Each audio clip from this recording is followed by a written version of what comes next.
পাকিস্তান নিয়ে ভারতের রাজনীতিতে বহুদিন ধরেই একটা কঠিন বাস্তবতা কাজ করে।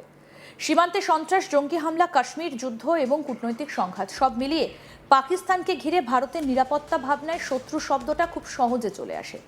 কিন্তু সেই জায়গাতেই এবার অন্য সুর শোনা গেল রাষ্ট্রীয় স্বয়ংসেবক সংঘ বা আরএসএস প্রধান মোহন ভাগবতের গলায়। তার বক্তব্য, পাকিস্তানের মানুষ মানেই ভারতের মানুষের পুরোদস্তুর শত্রু। এমনটা ভাবা ঠিক নয়।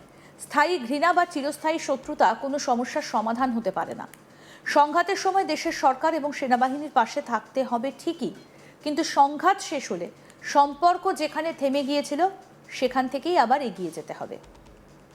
রাজনৈতিকভাবে এই বক্তব্য নিঃসন্দেহে গুরুত্বপূর্ণ, কারণ পাকিস্তান নিয়ে ভারতের সরকারি অবস্থান গত কয়েক বছরে অত্যন্ত কঠোর হয়েছে।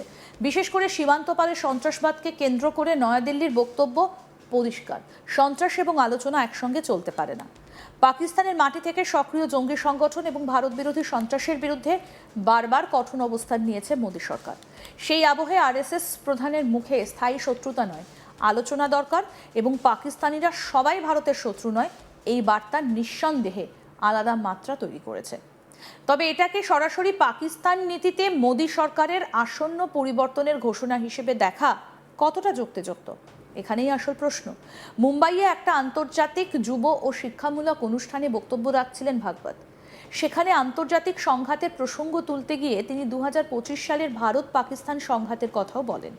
তার বক্তব্যের মূল দর্শন ছিল, ভারতীয় সমাধান বলতে অন্যকে জয় করা বা নিশ্চিহ্ন করে দেওয়া বোঝায় না, বরং সমন্বয়, সহাবস্থান এবং আলোচনার মাধ্যমে দীর্ঘমেয়াদী সমাধানের পথ খোঁজাই ভারতীয় ভাবনার অংশ।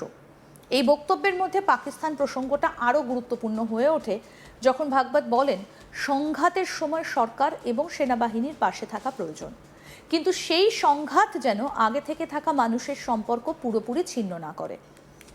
সংঘাত শেষ হলে আবার যেখানে সম্পর্ক থেমেছিল সেখান থেকে শুরু করতে হবে। অর্থাৎ তার বক্তব্যের মধ্যে একসঙ্গে দুটো বার্তা রয়েছে। প্রথমটা নিরাপত্তা ও রাষ্ট্রের প্রতি আনুগত্যের বার্তা, দ্বিতীয়টা দীর্ঘমেয়াদী শান্তি এবং সামাজিক সম্পর্কের বার্তা। এই দুয়ের মধ্যে কোনো বিরোধ নেই। এটাই সম্ভবত ভাগবতের বক্তব্যের মূল দর্শন। কি বলছেন আরএসএস প্রধান মোহন ভাগবত, শুনব। In the times of conflict, we have to go with whatever our government military does. But that should not sever the ties which are already there.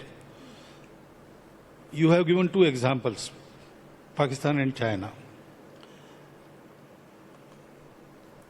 China, people say that for 2000 years, Bharat has given us some values. And Pakistan was Bharat, not more, less than 100 years before. This should not be forgotten. These ties cannot be severed. They can put at hold till conflict is there. But what is the solution? Bharat solution. Bharatiya solution is not conquering or obliterating others.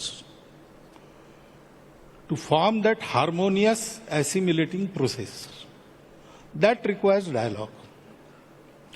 So conflicts may halt all these relations, but they cannot sever. They should not.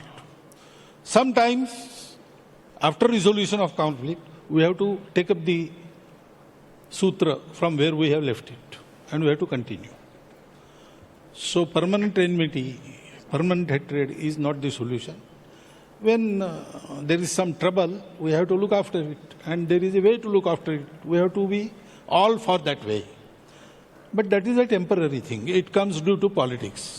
It is not that the Pakistanis are wholeheartedly enemies of Indians. That is not the way, or Indians are like that. It is not there. But states, politics, international borders, that is also there. That is a fact of life. So during conflict, we are with our government. We are with our military. But we know that sometimes it has to cease, and we have to be one. Because humanity is one. Bharat ও পাকিস্তানের সম্পর্কের ইতিহাস অবশ্য এই দর্শনকে বাস্তবে প্রয়োগ করা কতটা কঠিন তারই উদাহরণ। 1947 সালে দেশভাগের পর থেকে দুই দেশের সম্পর্কের সঙ্গে যুদ্ধ, সীমান্ত সংঘর্ষ এবং কাশ্মীর প্রশ্ন জড়িয়ে রয়েছে। 1947, 48, 1965 এবং 1971 সালের যুদ্ধের পরেও সম্পর্ক স্বাভাবিক হয়নি। 1999 সালের কার্গিল যুদ্ধ আবার দেখিয়ে দিয়েছিল রাজনৈতিক এবং কূটনৈতিক সম্পর্ক যতই থাকুক, নিরাপত্তার প্রশ্নে দুই দেশ কতটা দ্রুত সংঘাতে জড়িয়ে পড়তে পারে। তারপর এসেছে সীমান্তপারের সন্ত্রাসবাদ, পাঠানকোট, উরি, পুলওয়ামা, পেহেলগাঁও, একাধিক জঙ্গি হামলা ভারত পাকিস্তান সম্পর্ককে আরও কঠিন করেছে। প্রতিটা হামলার পর ভারতের ভেতরে পাকিস্তানের বিরুদ্ধে ক্ষোভ তৈরি হয়েছে। ফলে সাধারণ মানুষের কাছে পাকিস্তান শুধু একটা প্রতিবেশী দেশ নয়, বরং নিরাপত্তার একটা বড় চ্যালেঞ্জ হিসেবেও দেখা দিয়েছে। এই পরিস্থিতিতে ভাগবতের বক্তব্যকে বুঝতে গেলে পাকিস্তান এবং পাকিস্তানের মানুষ এই দুই বিষয়কে আলাদা করে দেখা দরকার। রাষ্ট্রের সঙ্গে রাষ্ট্রের সংঘাত আর দুই দেশের সাধারণ মানুষের সম্পর্ক এক জিনিস নয়। একটা দেশের সরকারের সিদ্ধান্তের জন্য সেই দেশের প্রত্যেক নাগরিককে দায়ী করা যায় না। ভারতেও যেমন সরকারের সব সিদ্ধান্তের সঙ্গে প্রত্যেক নাগরিক একমত নন, পাকিস্তানের ক্ষেত্রেও একই কথা প্রযোজ্য। ভাগবত মূলত এই পার্থক্যটাই সামনে এনেছেন। তিনি বলেছেন, পাকিস্তানিরা পুরোদস্তুর ভারতীয়দের শত্রু নয়। তার মতে শত্রুতা অনেক সময় রাজনীতি এবং রাষ্ট্রীয় সংঘাতের কারণে তৈরি হয়। রাষ্ট্র, আন্তর্জাতিক সীমান্ত এবং রাজনৈতিক স্বার্থ বাস্তব বিষয়, সেই কারণে সংঘাতও বাস্তব। কি বলেছেন আসুন আরেকবার শোনাই।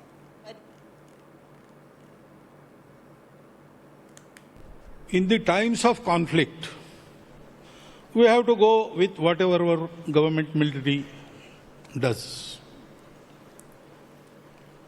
But that should not sever the ties which are already there. You have given two examples, Pakistan and China. China, people say that for 2000 years, Bharat has given us some values. And Pakistan was Bharat, not more, less than 100 years before. This should not be forgotten. These ties cannot be severed. They can put at hold till conflict is there. But what is the solution, Bharat solution? Bharatiya solution is not conquering or obliterating others. To form that harmonious assimilating process, that requires dialogue. So conflicts may halt all these relations, but they cannot sever. They should not.